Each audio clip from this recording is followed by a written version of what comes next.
आए होंगे। माज़अल्लाह, तकल्लुफ ना कीजिए, मैं आदी हूँ, इसका बरसों से यही काम है मेरा। नहीं, आज तो आपका अंदाजा बिल्कुल गलत है। मैं शिकायत करने नहीं आया बल्कि कॉफी पीने आया। ओह, फिर तो मेरी बड़ी खुशनसीबी है। अच्छा, मैं कॉफी बनाती हूँ, फंसी तो सो रही होंगी।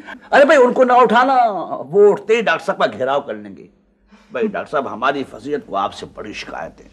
उसका ख्याल ये है कि आप जोया पे बड़ा जुल्म तोड़ रहे हैं, उससे काम बहुत लेते हैं, खाने पीने को नहीं देते।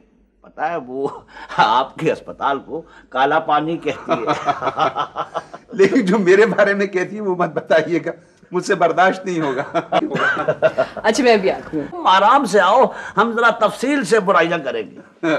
और डॉक्टर साहब कैसे मिजाज? देखिए, बस मैं तो ये कह रहा था कि अब हॉस्पिटल का हाल बात पे।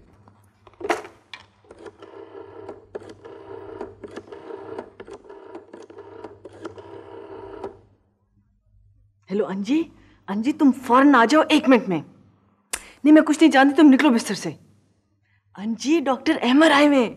हाँ, वो मुझे छोड़ने आए थे ना, तो मैंने उन्हें कॉफी के लिए बुला लिया, तो अंदर आके बैठ के बाबा के साथ बातें कर रहे हैं।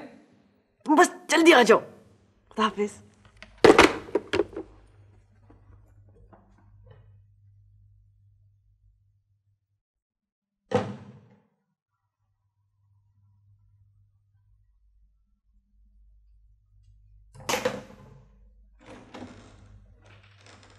वैसे कसूर इसका नहीं है, मैंने कुछ पाला ही इसको इस तरह।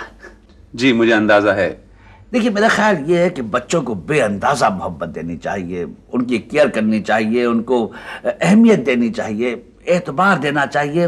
ये चीज़ें उनकी शख्सियत को मुकम्मल बनाती हैं, उनमें महरूमी नहीं रहती, कॉम्प्लेक्सेस नहीं होते।